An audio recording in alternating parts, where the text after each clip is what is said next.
수험생 여러분 안녕하십니까? 부동산학 개론의 김하선입니다.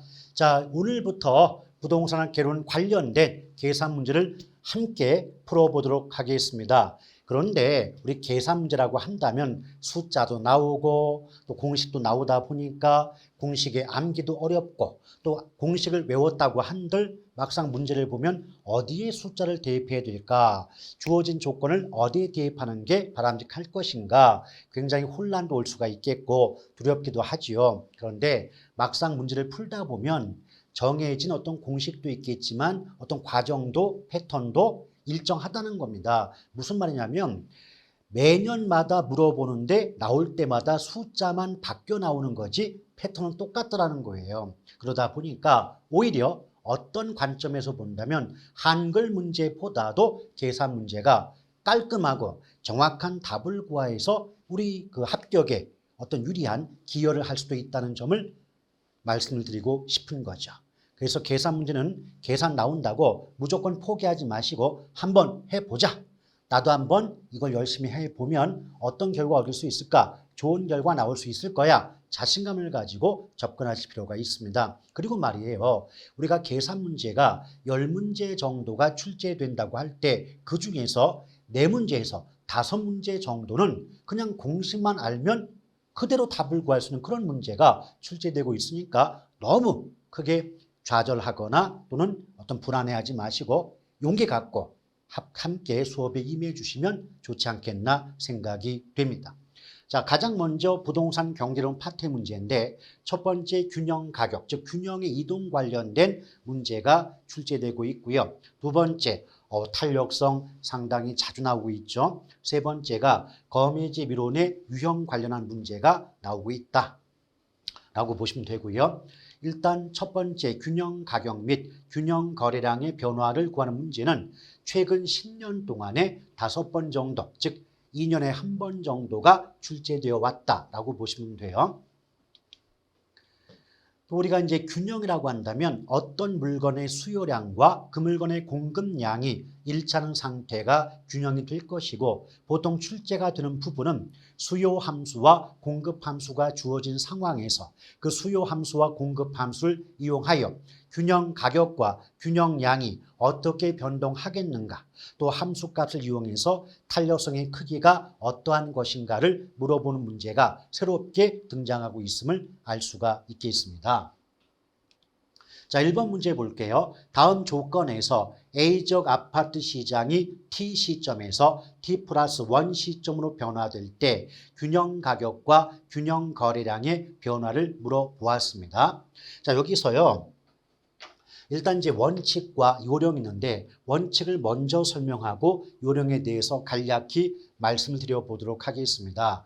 원칙은 뭐냐면 어차피 상대방이 균형을 물어보았죠. 그럼 균형이란 어떤 물건의 수요량과 그 물건의 공급량이 일치하는 상태를 의미하는 것 알고 계시지 않습니까? 따라서 수요 함수 1500-P와 공급 함수 OP의 값이 같아야 된다는 거죠.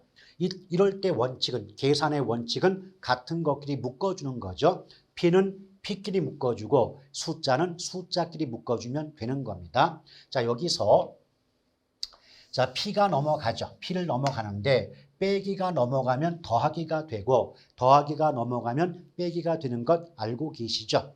따라서 결과적으로 1500은 OP 플러스 P가 되겠고 따라서 1500은 6P다라고 보시면 되겠죠.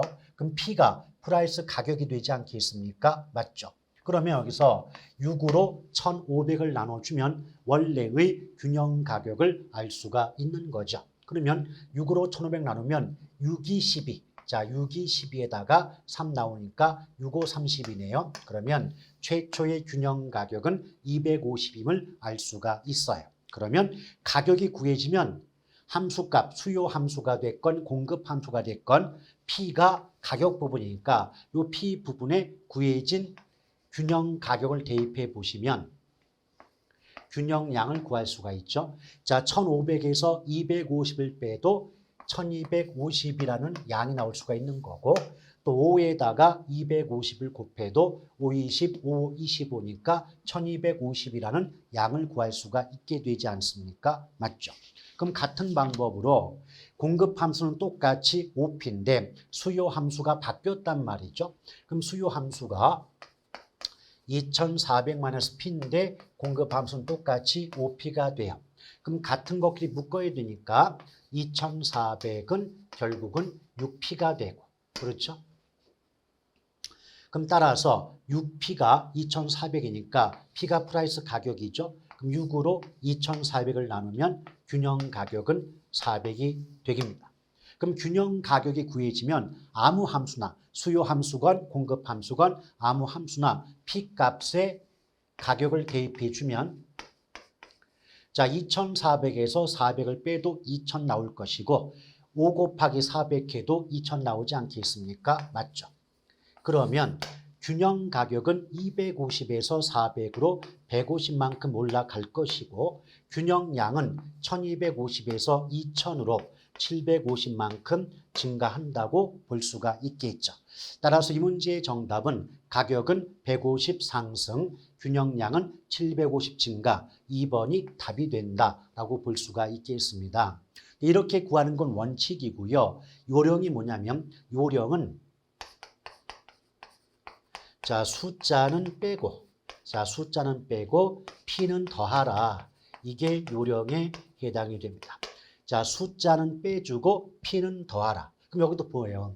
여기도 보면 P는 더하라고 했으니까 5P 더하기 P니까 6P가 되지 않겠습니까? 맞죠? 그래서 6P니까 6으로 1500 나누고 6으로 2400 나누면 균형 가격이 각각 250과 400인 것을 쉽게 구할 수가 있지 않는가 생각이 드는 거죠. 그래서 1번의 정답은 2번에 해당이 됩니다. 자, 마찬가지로 2번 문제 볼게요. 2번 문제. 자, A적 오피스텔에 대한 수요 및 공급 함수가 각각 1700만 P, QS가 4P다. 소득 증가로 수요 함수가 2220-2P로 변한다면 균형 가격과 균형 거래량은 어떻게 변화하는가 물어봤죠. 그러니까 앞에 1번 문제와 패턴 똑같은데 약간 함수값이 조금 복잡하게 나오는 것에 불과합니다. 그럼 똑같아요. 어차피 균형이란 어떤 물건의 수요량과 그 물건의 공급량이 일치하는 상태인 거 맞죠? 그럼 원칙과 요령, 원칙적으로 수요 함수 1750-P와 공급 함수 4P가 같아야 되겠죠.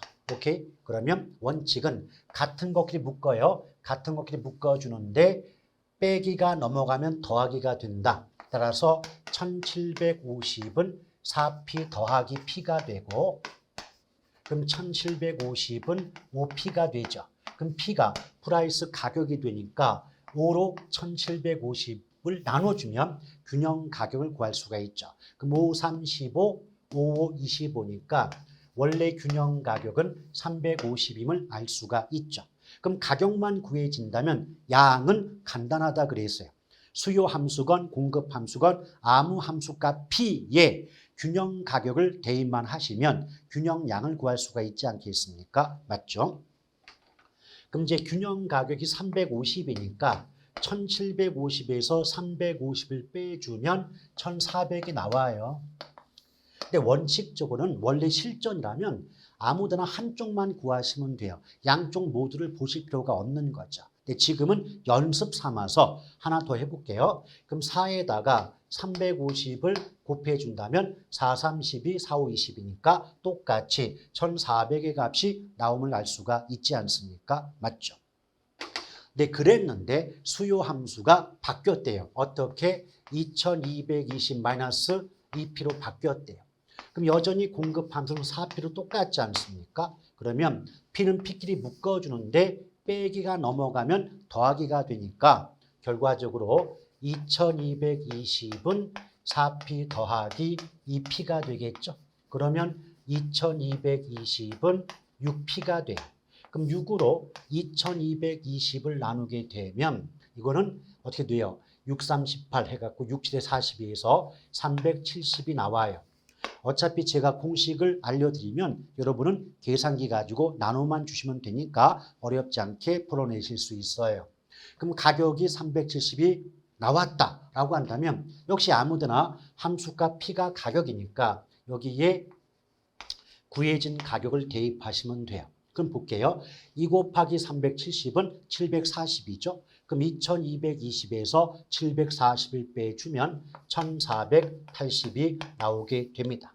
자, 결론. 균형 가격은 350에서 370으로 20만큼 상승할 것이고요. 균형량은 1400에서 1480으로 80만큼 증가한다라고 볼 수가 있지 않겠습니까? 맞죠? 그럼 결국 보기 5개 중에 가격 20 올라요, 양 80 늘어요 라고 나온 보기는 1번 하나뿐이 없으니까 정답은 1번으로 보시면 되지 않겠습니까? 맞죠? 그런데 앞서서 1번에서도 요령을 알려드린 바와 같이 원래 요령이 뭐라고요? 숫자는 빼주고 P는 더해준다가 요령이 되지 않겠습니까? 여기서도 요령으로 연결한다면 P는 더하니까 P 더하기 4P가 5P가 될 것이고 P는 더하니까 4P 더하기 2P는 6P가 되지 않겠습니까? 맞죠? 그럼 여기는 5P니까 5로 1750을 나누면 가격이 곧바로 구해질 것이고 4 더하기 2에서 6P가 되니까 6으로 2220을 나누면 또다시 균형 가격을 보다 쉽게 구할 수가 있지 않냐 얘기입니다. 아시겠죠? 그래서 원칙은 숫자는 숫자끼리 P는 P끼리 근데 더하기가 넘어가면 빼기가 되고 빼기가 넘어가면 더하기가 된다. 그렇게 푸는 게 원칙이지만 요령이 뭐라고요? 숫자는 빼주고 P는 더하라. 아시겠죠? 근데 여기서 질문이 하나 있을 수가 있죠. 만약 숫자 앞에 마이너스가 붙어 있으면 숫자는 뺀다고 했는데 그럼 어떻게 됩니까? 만약 숫자를 빼는데 앞에 마이너스가 붙었다. 그럼 한 번 더 뺀다.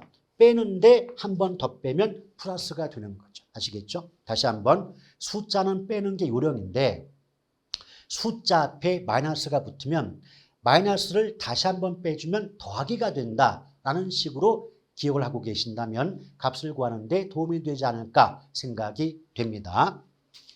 자, 그 다음은 3번 문제를 보도록 할게요. 3번 문제. 지금 아파트의 공급 함수는 QS는 200으로 장단기 모두 동일하다. 내 수요 함수는 인구의 증가로 500-2P에서 1000-2P로 변화하였다. 이에 대한 설명으로 옳은 것을 골라볼래 그랬습니다. 근데 여기서 문제를 풀기 전에 하나 얘기 드리고 싶은 게 있어요.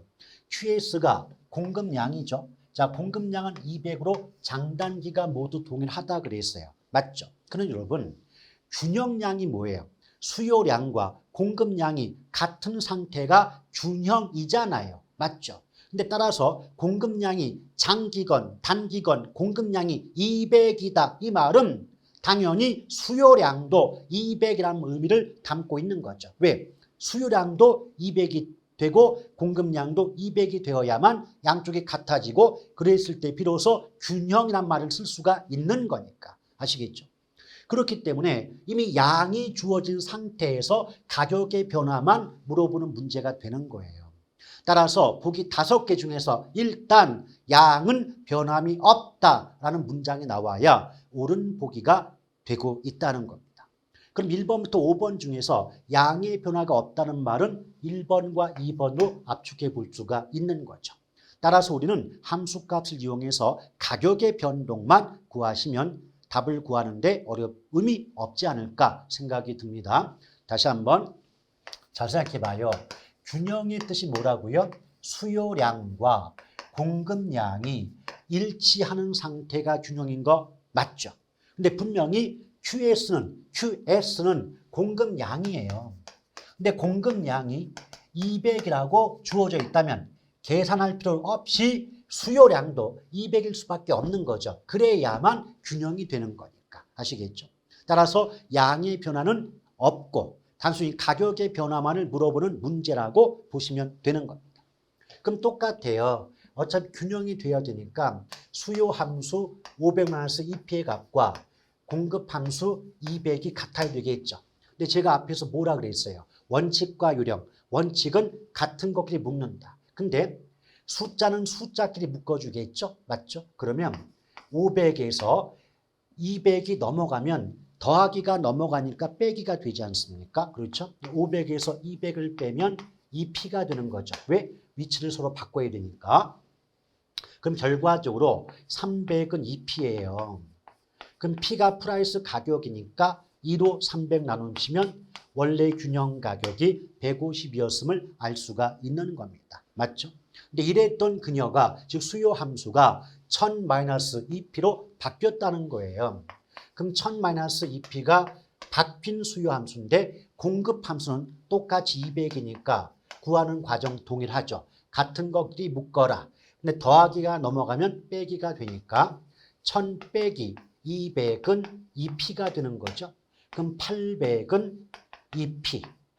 그럼 프라이스, P가 프라이스 가격이니까 2로 800을 나누면 400이 나오지 않겠습니까? 맞죠? 그럼 균형 가격은 150에서 400으로 250만큼 상승하게 되는 거예요. 그럼 분명히 보기 5개 중에 양의 변화가 없다는 보기가 1번과 2번 압축됐는데 그중에서 가격이 250만큼 변동한다고 나온 건 1번 하나뿐이 없으니까 이 문제의 정답은 1번이 되는 겁니다. 근데 이것도 이미 앞서서 얘기를 드렸지만 요령이 뭡니까? 숫자는 빼고 P는 더하라 그랬죠. 그럼 숫자를 빼야 되니까 그럼 첫 번째 지금 500-2P에서 QS가 지금 200이었잖아요. 그럼 숫자는 빼니까 곧바로 500에서 200을 빼면 300이 남고 이 300을 2로 나누면 균형 가격은 150이 된다. 이렇게 풀어내는 방법도 있다는 얘기입니다. 아시겠죠? 다시 한번 얘기를 드립니다. 수요 함수와 공급 함수를 이용해서 균형 가격과 균형 양을 구하는 문제에서 원칙은 숫자는 숫자끼리, P는 P끼리 묶어준다. 둘째, 더하기가 넘어가면 빼기가 되고 빼기가 넘어가면 더하기가 된다. 이게 원칙이에요. 근데 요령이 뭔가요? 숫자는 빼고 P는 더하라. 숫자는 빼고 P는 더하라. 이게 요령이 됩니다. 근데 빼는 숫자 앞에 빼기가 붙어 있으면 빼는 걸 다시 한번 빼면 더하기가 된다라는 점을 꼭 기억하신다면 계산 문제 그리 어렵지 않잖아요. 맞죠? 자, 이렇게 보실 것. 자, 그래 놓고 이제 4번 문제를 보도록 하겠습니다. 4번. 자, 어떤 지역에서 토지 시장 공급량이 760이다. 근데 토지 시장 수요 함수가 1000-4P, 또 그것이 970 빼기 6P로 변화하면 균형 가격은 얼마만큼 감소하는가? 그럼 잘 보세요. 왜 이 문제의 출제자가 균형 가격만을 물어봤을까? 왜? 이미 공급량은 760으로 정해져 있으니까. 그럼 공급량이 760이라면 균형이 되려고 하니까 다른 말이 없어도 수요량도 이미 760인 것을 내포하고 있는 변수가 되는 거죠. 아시겠죠? 자, 공급량이 760이면 수요량도 760이 되어야만 균형이 되잖아요. 이해 가시겠죠? 그럼 양은 똑같이 760으로 주어져 있는 상태니까 가격의 변동만 물어볼 수밖에 없는 구조입니다. 아시겠죠? 그럼 볼게요. 지금까지 해왔던 그대로 풀어봅니다. 자, 시장의 수요 함수가 1000-4P고 공급 함수가 760이에요. 양쪽이 같아야 균형이 되는 거 맞죠? 이제 원칙은 접어놓고 이제 요령껏 풀어볼게요. 숫자 빼라 그랬죠? 그럼 1000-760은 240 나오잖아요. 이것을 4P니까 4로 240 나누면 4, 6에 24. 그럼 균형 가격이 60인 걸 알 수가 있지 않습니까? 맞죠? 그럼 똑같은 방법, 이제 수요 함수가 바뀌었어요. 얼마로? 970-6P로 바뀌었다.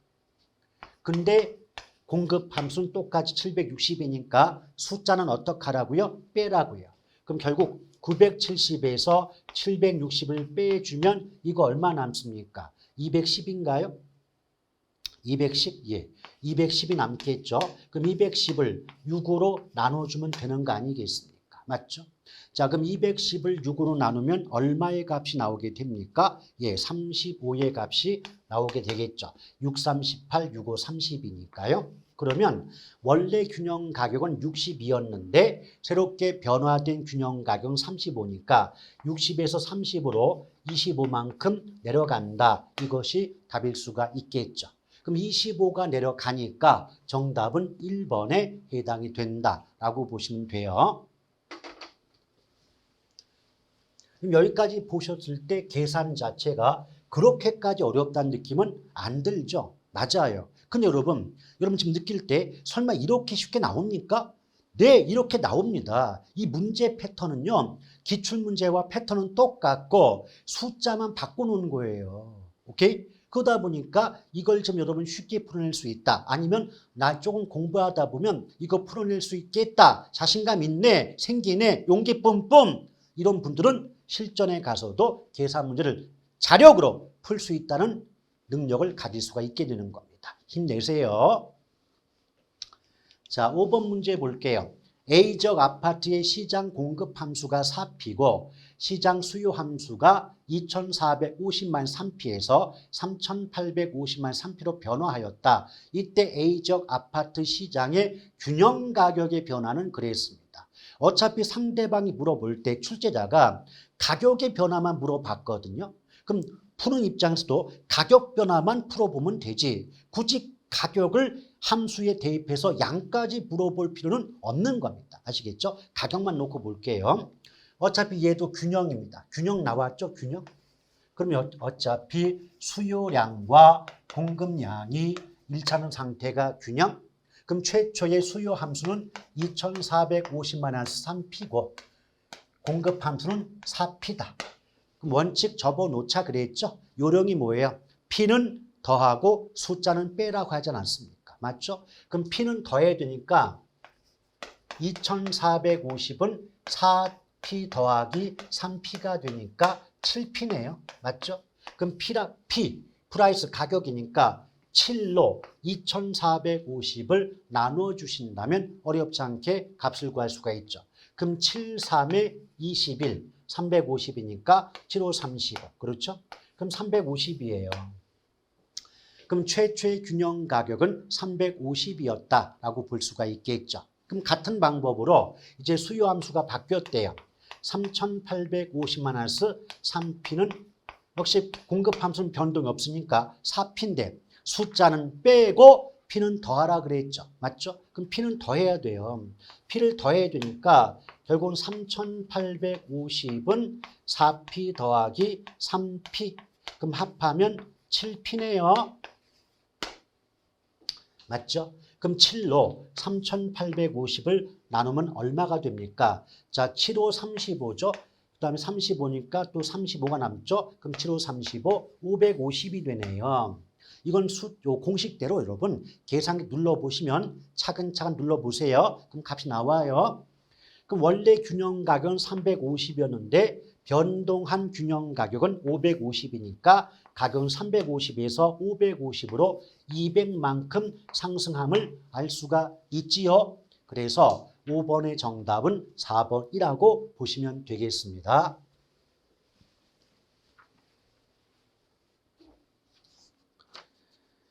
자, 그 다음에 이제 5번 문제까지 풀어봤고요. 이제 우리는 6번 문제로 들어가 보도록 하겠습니다.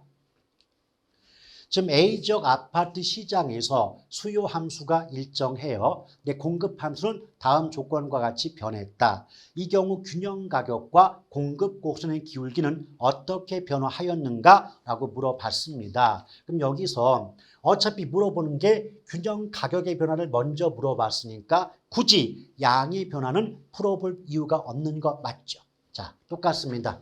약간 지겹지만 계속 반복 학습이 중요하니까 균형 물어봤죠? 그럼 수요량과 공급량이 일치하는 상태가 균형. 그럼 처음에 수요 함수가 300만 P인데 최초의 공급 함수가 100 플러스 P예요. 그러면 원칙은 같은 것끼리 묶는 거지만 요령이 뭐라고 배웠죠? 숫자는 빼고 P는 더하라 그랬죠? 숫자를 빼야 되니까 300에서 100을 빼주는 거고 P는 더하니까 P 더하기 P가 되겠죠? 그럼 200은 2P가 돼요. 그럼 P는 프라이스 가격이 되니까 2로 200을 나누면 최초의 균형 가격은 얼마였다? 100이었다 라고 보시면 되지 않습니까? 맞죠? 그랬는데 수요 함수는 변화가 없는데 공급 함수가 바뀌었어요. 그럼 똑같아요. 자, 수요 함수 300만에서 P의 값과 변화한 공급 함수 100 플러스 4P의 값이 일치해야 균형되는 건 이해되시죠? 그럼 요령이 뭐라고요? 숫자는 빼고 P는 더하라.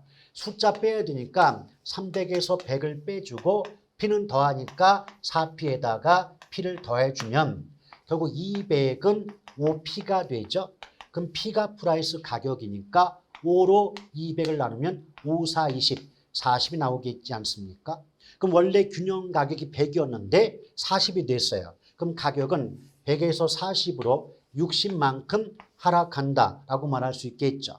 그럼 가격이 60 감소한다 또는 하락한다 나온 건 다행스럽게도 보기 4번 하나뿐이 없어요.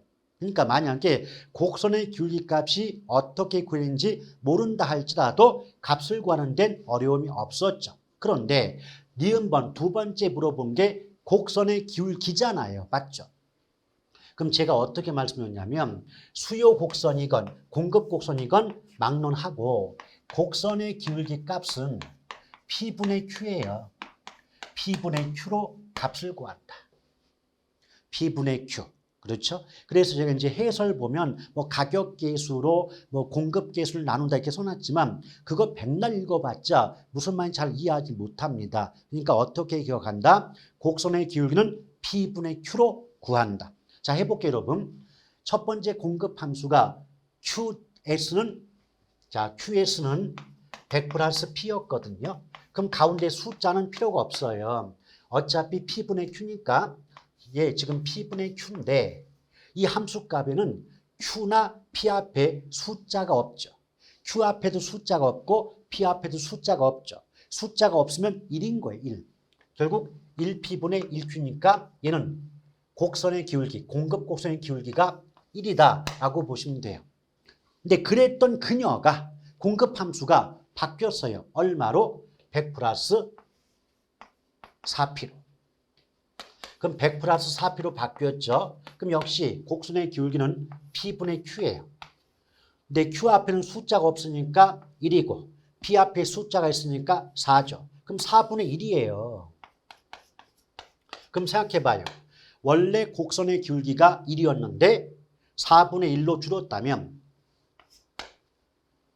기울기의 감소폭은 4분의 3이 되지 않습니까? 맞죠? 여러분 봐봐요. 4의 4로 기준을 따지면 1은 4분의 4였어요. 4분의 4가 1 아닙니까? 1. 그렇죠? 근데 지금 기울기가 4분의 1이 됐어요. 그럼 4분의 4에서 4분의 1을 빼면 기울기 값은 4분의 3이 줄었다라고 볼 수가 있지 않습니까? 맞죠? 그래서 어차피 값을 구하는 건 계속 반복한 학습이 필요하니까 첫 술에 모든 문제를 풀어볼 수 있겠다라는 생각을 하지 마시고요. 좀 약간 막히는 한이 있어도 막히는 게 정상이니까 가급적 반복해서 학습을 하시면 좋지 않을까 생각이 들고요. 지금 당장은 곡선의 기울기가 P분의 Q다. 이거 하나만 기억하고 계셔도 정말 다른 문제, 평소에 뭐 머리 쥐어 뜯으면서 이걸 어떻게 값을 구하는 문제야? 이랬던 문제를 너무 손쉽게 풀 수 있지 않을까 생각이 되는 거죠. 아시겠죠? 그래서 지금 6번 문제의 정답은 4번에 해당이 되겠습니다. 이제 7번 볼게요. 자, 7번 문제 보면 A 부동산에 대한 시장의 균형 상태에서 수요 함수는 400만 4QD고요. 공급 함수가 100 플러스 2QS예요. 근데 시장의 수요 함수가 4배로 증가되는 경우 새로운 균형 가격과 기존 균형 가격의 차액이 얼마냐 그랬죠. 근데 어차피 물어보는 건 균형 가격의 차이를 물어봤는데 함수값이 평소에 보던과는 배열도 다르고요. 그러면서 뭐 함수가 4배로 늘었다. 이런 다른 조건 변수가 끼어드니까 어이구야 이걸 어떻게 풀어낸대? 나쁜 놈들 더럽게 어렵게 내는구만. 사실 더럽게 어려운 건 맞아요. 너무 어렵게 내는 거 맞아요. 근데 이런 부분도 우리가 한번 풀어낼 줄 알아야만. 근데 사실은요, 막상 한번 풀어보잖아요.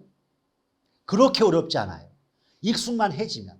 근데 처음에 봤을 때는 되게 복잡해 보이다 보니까 두려울 수밖에 없는 거죠. 일단 볼게요.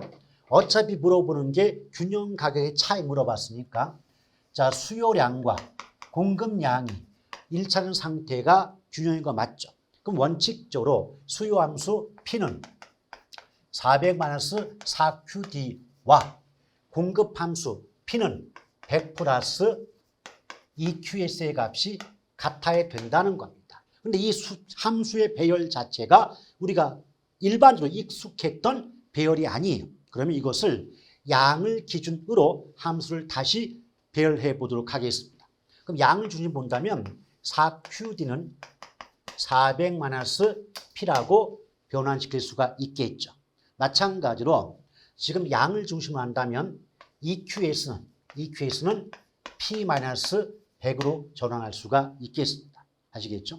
지금 여기에 수요함수 경우는 어차피 P와 QD의 위치를 바꿔주면 함수가 나오기 때문에 위치를 바꿨고요. 또 지금 공급함수의 경우는 위치를 바꾸고보다 EQS가 플러스니까 이 숫자만 넘겨주면 굳이 다른 배열이 없이도 공급함수가 나올 수가 있기 때문에 숫자만 넘겨준 겁니다. 아시겠죠? 그럼 어때요? 4QD는 400-P고 EQS는 P-100이죠. 양쪽의 값이 같아야 된다는 거예요. 이럴 때 어차피 QD와 QS로 만들어줘야 되니까 4QD를 만들려면 전체 함수 값을 4로 나눠야 되고 EQS도 QS로 만들려면 전체 값을 2로 나눠야 되지 않겠습니까? 맞죠? 그럼 볼게요. 4로 나누면 QD는 100-4분의 1P가 되죠. 근데 여러분 4분의 1은요. 나눠주면 0.25가 나오지 않습니까? 맞죠? 그래서 이때 수요 함수는 QD는 100-0.25P라고 보시면 되는 겁니다. 그럼 같은 방법으로요. 자, EQS도 QS를 만들려면 전체 값을 2로 나눠야 되니까 나눠볼게요. 그럼 QS는 2분의 1P 마이너스 50이 되겠죠. 근데 2분의 1P도 나눠주면 0.5가 되지 않겠습니까? 맞죠? 그럼 이것을 다시 한번 예쁘게 해놓으면 자, 어차피 QD 수요량과 QS 공급량이 같아지는 상태가 균형인 거 맞죠? 그럼 결과적으로 수요함수 100-0.25P와 공급함수 0.5P 마이너스 50의 값이 같아야 된다. 이 말 아니겠습니까? 맞죠? 그럼 우리가 앞에서 요령이 뭐라고 배웠어요? 숫자는 빼고 P는 더하라 그랬죠. 그렇죠? 근데 숫자를 빼야 되는데 지금 숫자 앞에 빼기가 있어요. 그럼 빼기를 다시 빼면 더하기가 된다고 했던 거 기억나시죠? 원래 빼는 겁니다. 근데 빼는데 숫자 앞에 빼기가 원래 붙어 있다면 빼기 또 빼기, 빼기에다가 또 빼기 하면 더하기가 된다. 그럼 100 플러스 50이 되고요. P는 더하니까 0.5P 더하기 0.25P가 되는 것이라고 볼 수가 있죠. 결국 150이 나와요. 150은 0.75P가 되죠. 그럼 P가 프라이스 가격이니까 0.75로 150을 나누면 균형 가격이 200이 나온다라고 보시면 됩니다. 아시겠죠? 자, 그랬는데 이제 또다시 벼락이 칩니다. 원래 시장의 수요 함수가 4배로 늘어? 자, 이거 처음에 이런 거 접하면 어떤 생각 듭니까? 아, 도대체 우리가 지금 중개사 시험이야, 수학 시험이야, 이런 생각이 들 수밖에 없지 않을까요? 맞죠? 제가 봐도 이렇게까지 물어볼 이유가 뭐가 있을까 생각이 듭니다만은 출제자가 그렇게 출제를 하겠다는데 누가 뭐라고 하겠습니까? 우리가 약자일 수밖에 없겠죠. 그럼 볼게요. 지금 이제 수요함수가 100 마이너스 0.25P였다. 근데 이것이 4배로 증가하니까 곱하기 4를 해주시면 되죠. 그러면 자 100에다가 곱하기 4하니까 400이 되고 0.25에다가 4를 곱해주면 1 나와요. 그래서 P가 됩니다. 그럼 새로운 수요 함수가 400-P가 되겠죠. 그럼 똑같아요. 400-P가 수요 함수가 4배로 증가하는 경우의 함수입니다.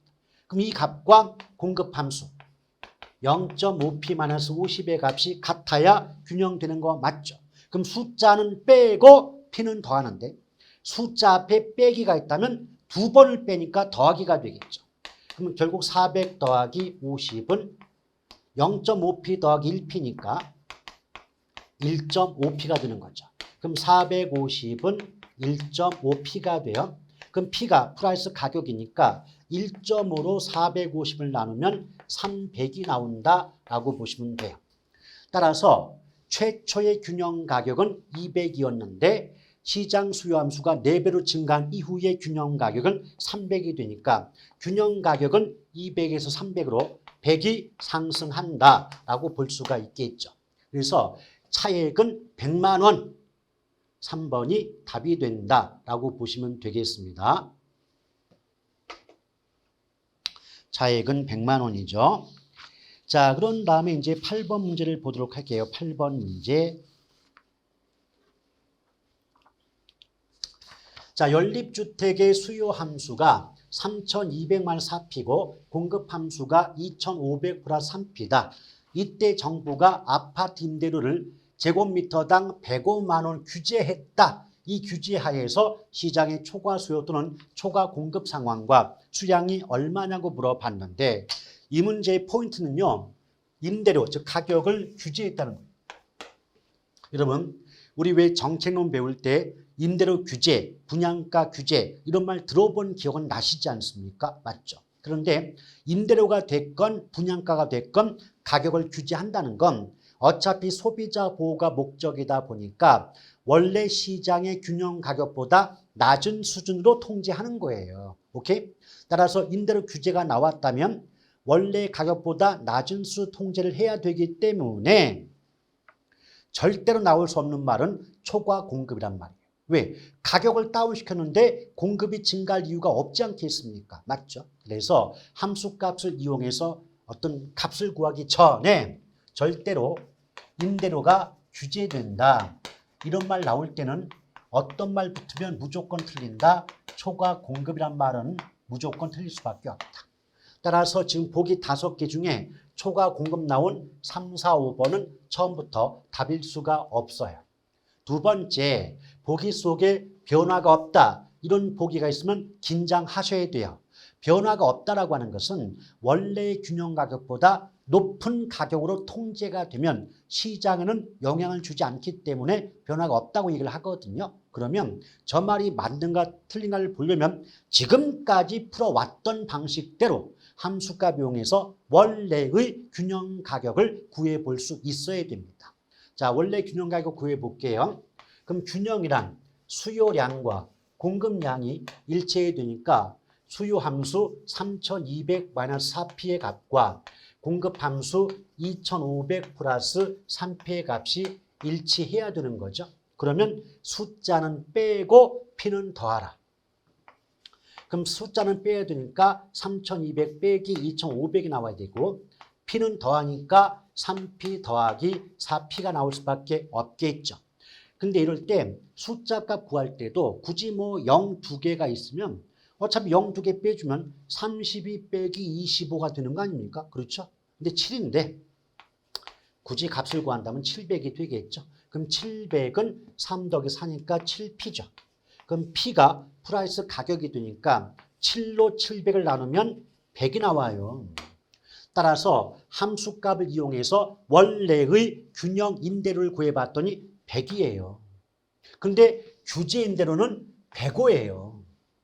따라서 규제 임대료 105라는 말은 함수값 이용해서 원래의 구해진 시장의 균형 가격 100보다 비싼 값으로 높은 값으로 임대료가 규제가 되고 통제가 된다는 얘기 아니겠습니까? 맞죠?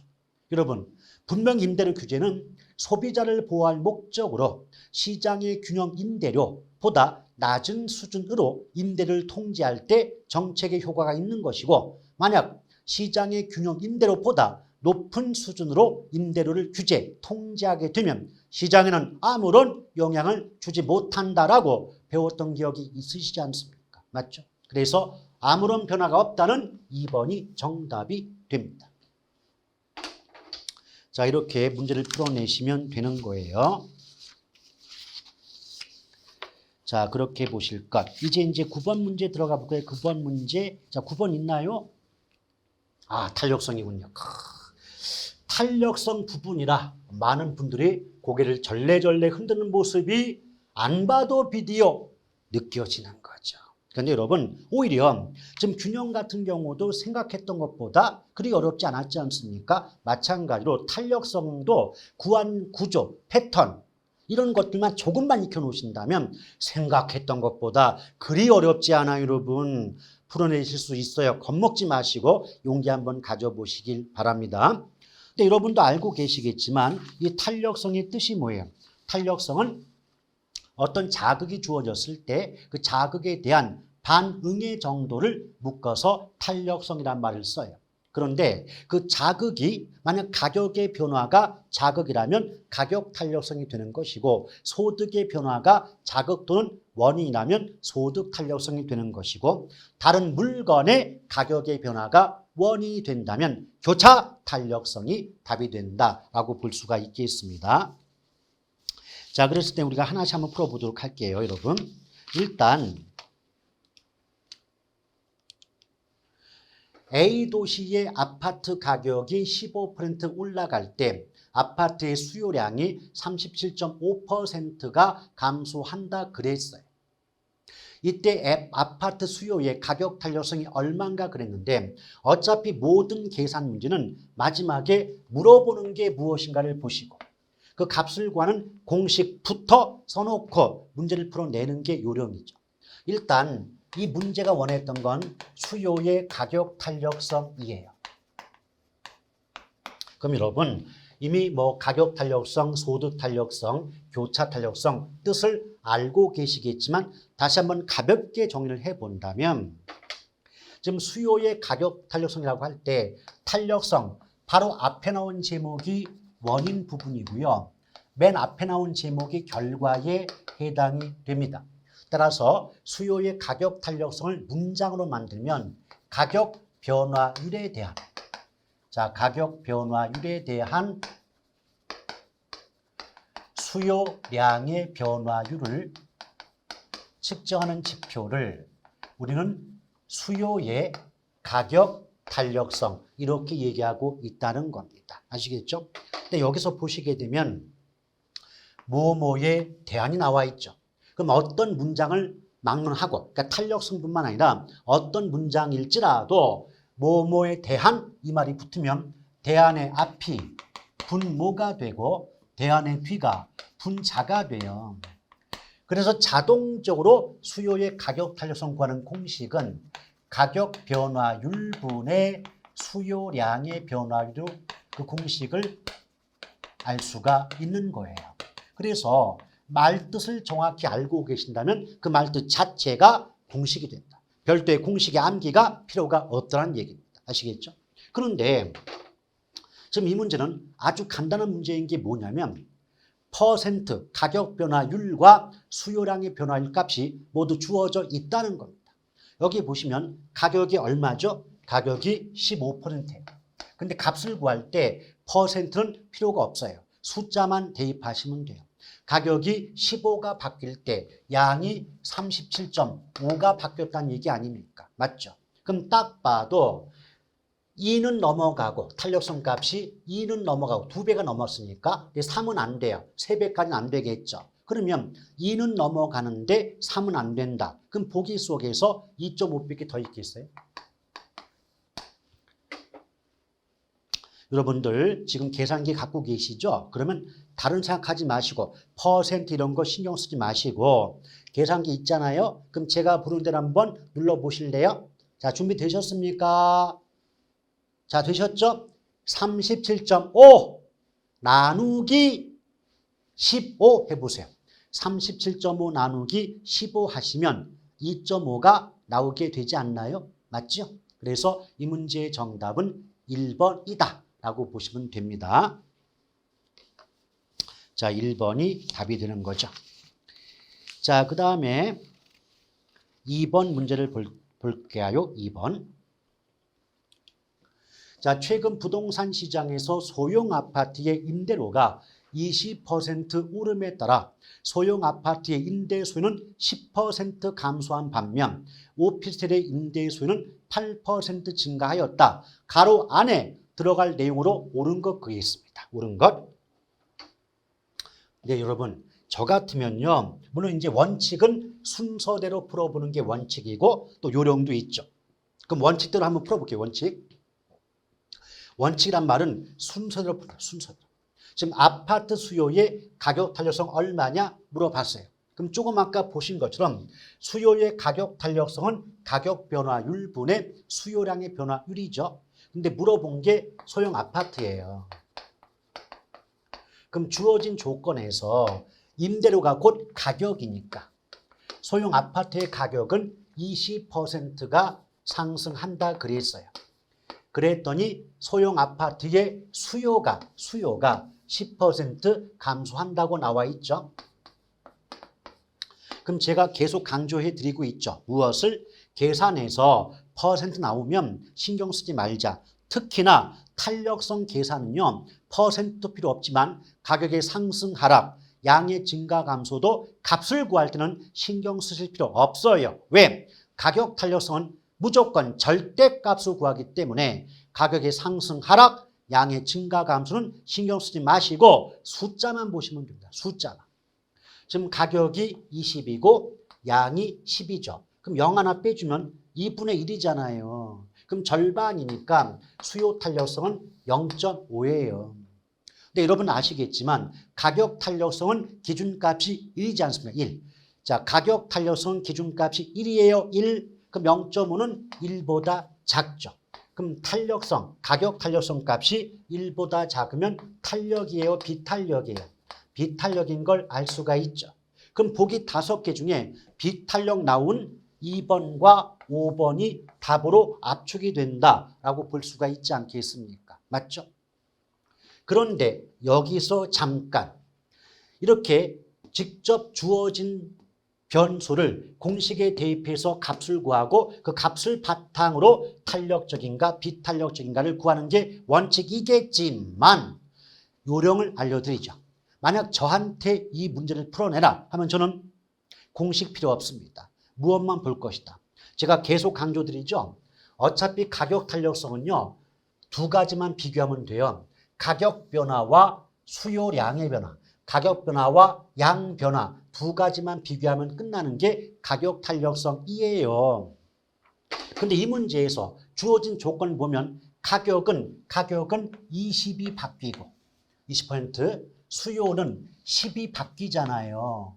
아시겠죠? 숫자만 보라고 여러분. 공식에 대입할 것도 없어요. 그럼 가격이 20 바뀔 때 양이 10이 바뀌면 가격보다 양이 많이 바뀌어요? 적게 바뀌어요? 적게 바뀌죠? 지금 가격은 20이 바뀌었고 양이 10이 바뀐 건 이해되십니까? 맞죠? 그럼 우리 어떻게 배웠느냐? 간단하다. 가격과 양을 비교하는데 가격보다 양이 많이 바뀐다. 탄력이에요. 근데 가격보다 양이 적게 바뀐다. 비탄력이거든요.